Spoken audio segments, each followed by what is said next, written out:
यूं तो बनारस घाट अपनी खूबसूरती के लिए बहुत प्रचलित है, पर घाट के किनारे कई राज लिए बैठे हैं।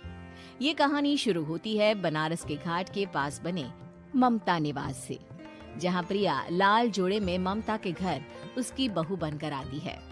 आओ आओ बहू, घर को अपने पैरों से पवित्र करो। ममता घर की दहलीज पार कर ही रही होती है कि अचानक एक बहुत गंदी सी बास पूरे घर में फैल जाती है।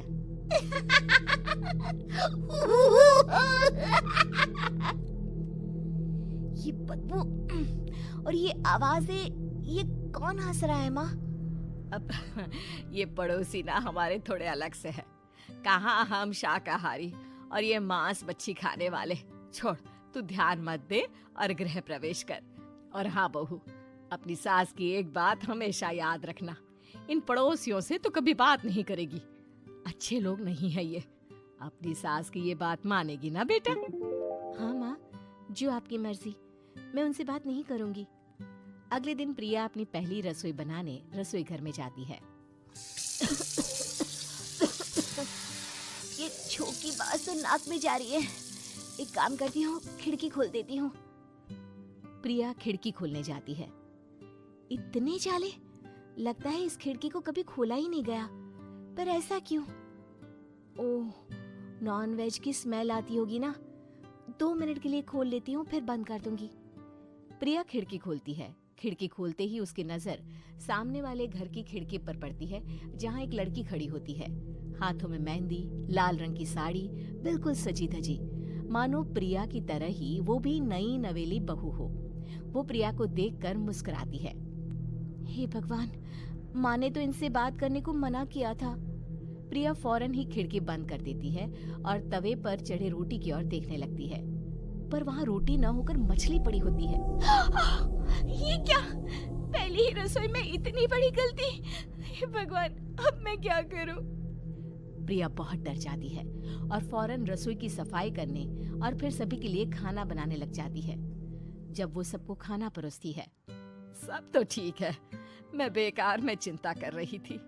हे भगवान, ऐसे ही बस अपनी कृपा बनाए रखना। रात के वक्त जब सब सो रहे होते हैं, तब प्रिया को पायल की आवाज सुनाई देती है, जिससे उसकी आंख खुल जाती है।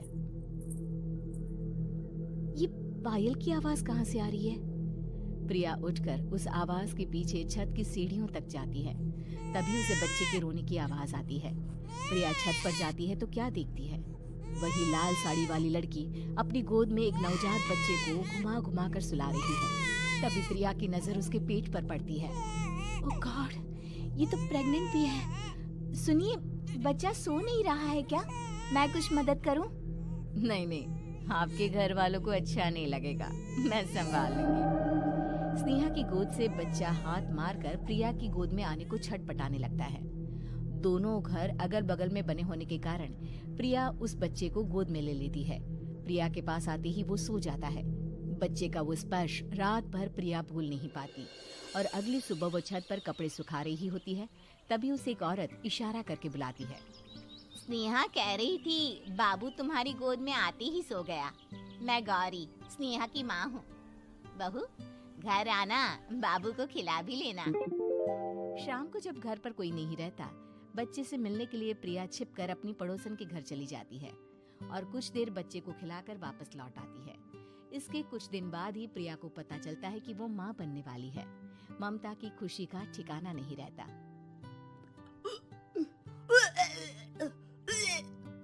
माँ जी, पता नहीं क्यों उल्टी आ रही है। प्रिया भागती हुई वॉशरूम में जाती है तो हरे और लाल रंग की उल्टी करती है। उस उल्टी में से कीड़े निकलते हैं।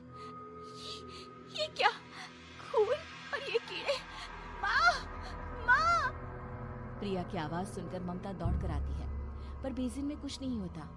प्रिया हक्की बक्की रह जाती है। ये सब क्या हो रहा है? प्रिया घबरा जाती है और अपने कमरे में जाकर सो जाती है। डर के कारण वो इतनी थक जाती है कि उसकी आंख लग जाती है। तब उसे ऐसा लगता है उसके पेट पर मानो कोई बैठा हुआ हो। कौन हो? प्रिया के पेट पर एक 5 महीने की बच्ची बैठी हुई थी, जो बुरी तरह जली हुई थी। माँ, तुम ही मुझे लाई ना अपने पेट में? मैं तुम्हारी माँ नहीं हूँ। कौन हो तुम? माँ, देखो मैं जल गई बुरी तरह से।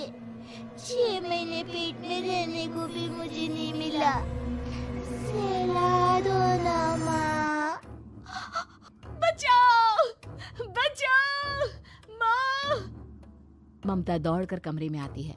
प्रिया की बातें सुनकर वो सब समझ जाती है।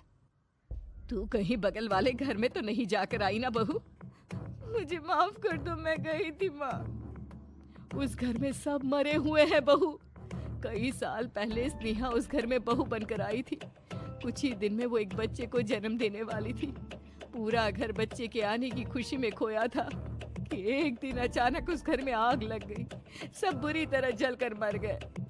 गौरी आज भी दादी बनने का इंतजार कर रही है और इसीलिए स्नेहा ने अपना अजन्मा बच्चा तुम्हारी कोख में डाल दिया।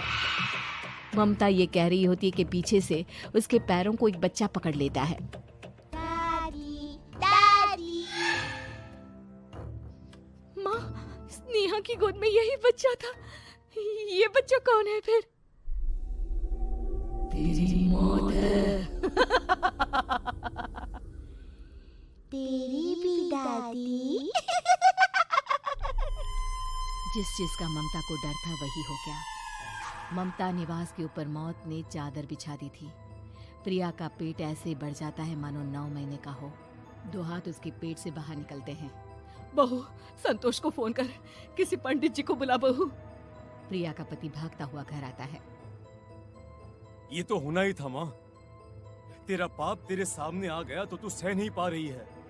स्नेहा घर में आग लगी नहीं थी, माँ ने लगाई थी प्रॉपर्टी की लालच में। और वो बच्चा मेरी पहली पत्नी का बच्चा है, मेरा बेटा, जो कि उस आग की चपेट का शिकार हो गया था।